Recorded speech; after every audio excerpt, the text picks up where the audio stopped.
Assalamualaikum sahabat Islam, inilah sejarah Nabi Sulaiman dalam Islam. Jangan lupa subscribe ya teman-teman, semoga bermanfaat. Sulaiman adalah seorang nabi yang diberkahi dengan kecemerlangan, kecerdasan dan kekuatan khusus. Nabi Sulaiman dikenal di kalangan orang Yahudi sebagai Sulaiman atau Solomon, yang berarti Raja Damai. Nama Salomo diberikan oleh ayahnya, Nabi Daud. Ia lahir di Palestina sekitar abad ke-10, 989-931, Sem. Ayahnya adalah Nabi Daud bin Yahuda bin Yakub bin Ishak bin Ibrahim al-Khalil.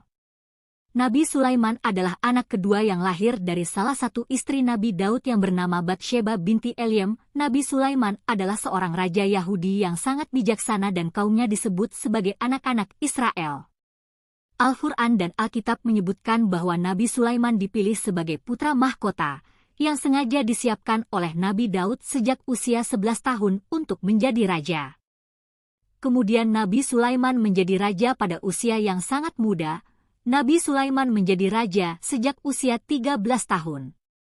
Bukan tanpa alasan Nabi Daud mengangkat Nabi Sulaiman sebagai penggantinya di usia yang masih sangat muda, karena Nabi Daud melihat kelebihan dan keistimewaan dalam diri Nabi Sulaiman yang tidak dimiliki oleh anak-anaknya yang lain. Nabi Sulaiman adalah anak yang cerdas, pandai, bijaksana dan penuh perhitungan. Nabi Sulaiman mewarisi segala kelebihan dan keagungan Nabi Daud, dan karena Allah memberi Nabi Sulaiman kebijaksanaan dan pemahaman dalam mengambil keputusan. Al-Quran menyebutkan bahwa Sulaiman, Salomo, mengerti bahasa binatang seperti burung dan semut. Dikatakan bahwa semut memperingatkan kawanannya untuk kembali ke sarangnya karena Sulaiman, Solomon, dan pasukannya akan menginjaknya. Sulaiman, Salomo, yang mendengar dan memahami perkataan semut, tersenyum dan tertawa lalu mengucap syukur kepada Allah. Sulaiman, Salomo, juga bisa mengobrol dengan burung hudhud dan berbicara dengan jin.